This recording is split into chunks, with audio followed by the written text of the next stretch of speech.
Well, the goal at the minute is to cast the three main characters, Eve, James and Cassie. And in fact the goal within the goal is to cast Eve. But that's a secret goal that I have.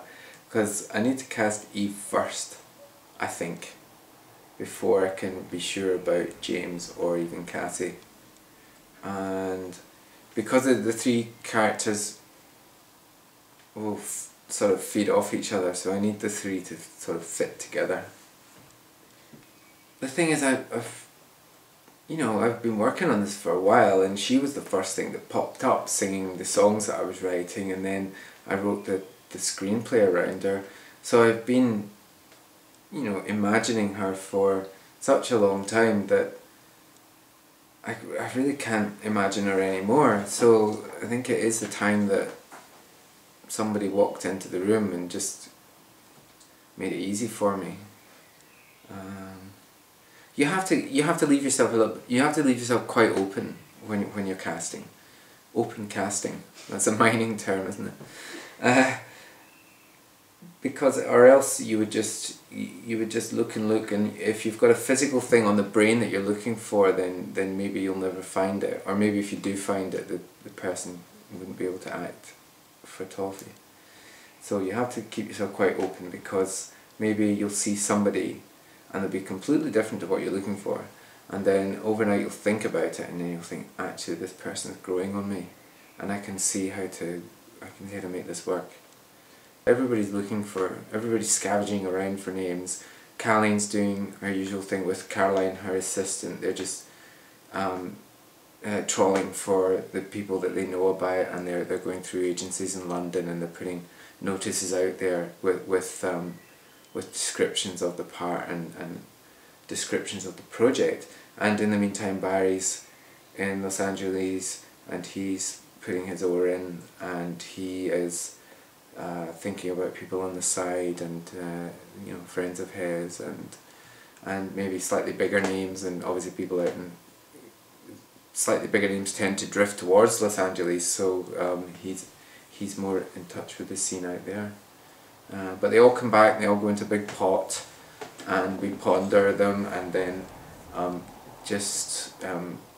yesterday and the day before was our first big kind of London casting days, where we got the first lot in and worked with them. It's really enjoyable.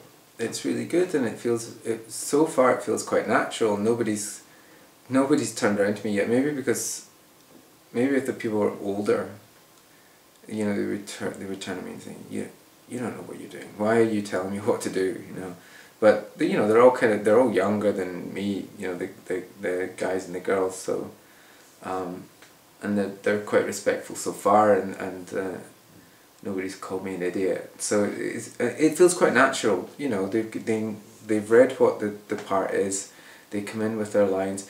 They're having to do more than they're usually asked to do, I think, because everybody has to come in with a song, and it can be a verse of Bring Me Sunshine. They don't need to come in and play the piano or anything, but everybody's coming in and singing a bit of a tune, so it all feels a little bit back to school, and we've been having a giggle at that, but it's been really good fun. We've been quite gentle with them, the singing wise, but everybody's been able to hit a few notes and at least put some kind of tune across. So it's a sliding scale. I mean, James doesn't have to sing that much, really. Eve has to sing. Now we're looking for actors right at the minute. We went through the whole singing process for the record, so we're looking for actors, and the singing is just a bit at the end that they do. But already I've seen some people who are perfectly comfortable in the camera, who are would be believable Eves or Cassie's or James's, and have really nice voices as well. And I'm not talking about show-stopping voices, I'm just talking about interesting voices, or voices that I know will record well in a studio. Now if they record well in the studio, then they'll be good for film. They're recording voices there. they can be quiet, they can be gentle. So I've seen some nice voices already, and so I can already tell that we can make it work. It's quite different. So far I think it's easier, but I think that's because we're getting professional help. The God Help the Girls Singer thing was either me and Neil, our manager, or me and John Williamson, just scouring the earth on our own, just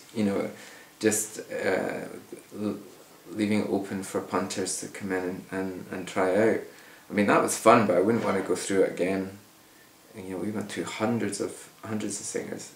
It was really good fun, and the fact that they made it onto the record, I think, justified it. But no, this is fun as well, because everybody is of a certain calibre. Everybody who walks through the studio is trained to a degree and has done their time, and that's the important thing. If anybody thought that acting was just something that you can do, then I think they're wrong, because it's something you have to learn, mostly. Oh, I would have coped really badly. When I was younger, certainly, and now I would cope really badly. Back then I wouldn't have the talent or the wherewithal to walk into a room and hold my own, or the confidence. And now I just wouldn't do it, because I don't like to be told what to do, really. So yeah, I'd be really bad. Yeah, I don't like that. I hate that process of being judged at all, and it must be rotten to have to be judged. But then again, I think it's fun being at the place. It's a place called Spotlight, where all the actors go to try out for stuff, and there's rooms all over the place, and it's like an up-to-date Kids from Fame, because there's kids, there's masses of kids in the hallway, and there's the sound of shrieking from the other room. Because there's a snake film, and every 4 or 5 minutes another girl would scream from the next room. So there was that snake thing going on, and then there was a watch advert going on, and they were obviously looking for young funky people, because there was lots and lots of young funky people in the hallway, everybody walking up and down being nervous. Yeah, even a couple of the people that were there were actually there for other jobs as well. These, as Barry said, yeah, don't even worry about it, because I got worried about asking people to read. I said, I don't want to waste anybody's time. A lot of people actually read themselves, and they send tapes in if they're busy, if they're on doing another project, if they can't get away.